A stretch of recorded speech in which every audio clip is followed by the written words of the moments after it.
আমরা একটা নামকরণের নীতিমালার কথা বলেছি, নীতিমালা বা আইনের কথা, যে যখন পাবলিক রিসোর্স জনগণের টাকা ব্যয় করে কোনো প্রকল্প হয় বা কোনো একটা কিছু স্থাপনা হয়, ওইটার নামকরণটা কী নীতি অনুসরণ করে করা সম্ভব সেটার ব্যাপারে আমরা কাজ করব। এটা আসলে এক পর্যায়ে এটা একটা আইনি কাঠামোর মধ্যেই আমাদেরকে আনতে হবে, যাতে করে জনগণের টাকায় যেটা হয় সেটা এমন কোনো নামকরণ হয় যেটা কোনোভাবেই ফ্যাসিবাদকে উস্কে দিতে না পারে এবং জনমতের প্রতিফলন সেখানে ঘটে। আরেকটা বড় সিদ্ধান্ত হয়ে নীতিমালাও হতে পারে, আইনও হতে পারে।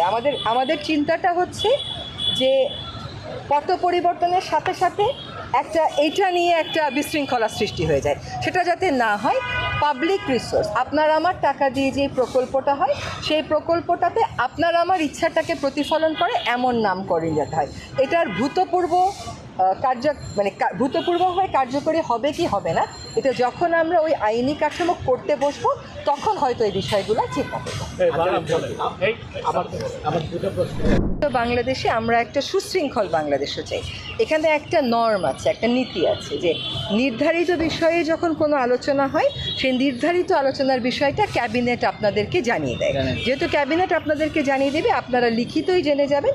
কিন্তু এটা সব সময়ের জন্য আমরা মনে রাখি, ক্যাবিনেটে একটা আইনের সংশোধনীর জন্য একটা প্রস্তাব এসেছিল। কী প্রস্তাব এসেছিল আপনারা জেনে যাবেন, সংশোধনীটা পাস হয়েছে, ওটা ক্যাবিনেটের নোটেই জেনে যাবেন।